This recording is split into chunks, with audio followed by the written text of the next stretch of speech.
The loans or properties that are trading hands or loans are maturing, the banks have picked up a great deal of the slack for the good deals. And we're not talking about the large banks that were overexposed to their own CMBS purchases and their own residential deals and just a lot of the craze lending that went on.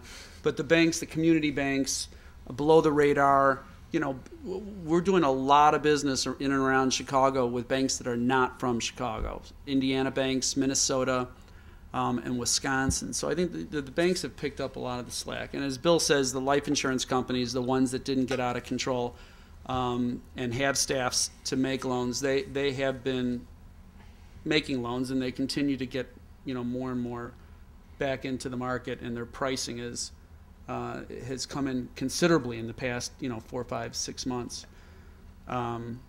Securitizations will be back. All they are. I mean, they're not a monster. They are, but they're a good monster. But all they are is pricing risk. I mean, these are pools of mortgages that learn how to price risk. And if there was ever a time to get back in the market, it's right now, because the loans that are being done right now are mark-to-market loans that are being valued currently in this terrible marketplace that we're in. They're being funded at ridiculously low levels of 55-ish% loan-to-values. Coverages are outstanding.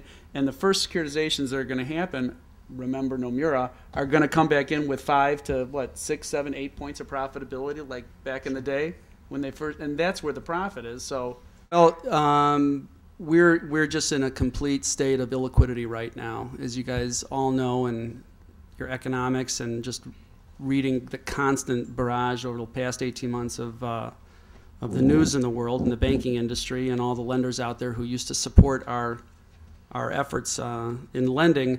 There just isn't any capital, or there isn't much capital, and the capital that's out there is trying to reposition itself, actually trying to get rid of the real estate mortgages they have on their books. So I know that's a really big question. As a mortgage banker or an intermediary, we used to represent Wall Street and insurance companies and pensions and banks and putting out their money in real estate deals in and around Chicago. And you know, a couple years ago that came to a screeching halt because Wall Street just left. There are no more securitizations, and CMBS paper became poison.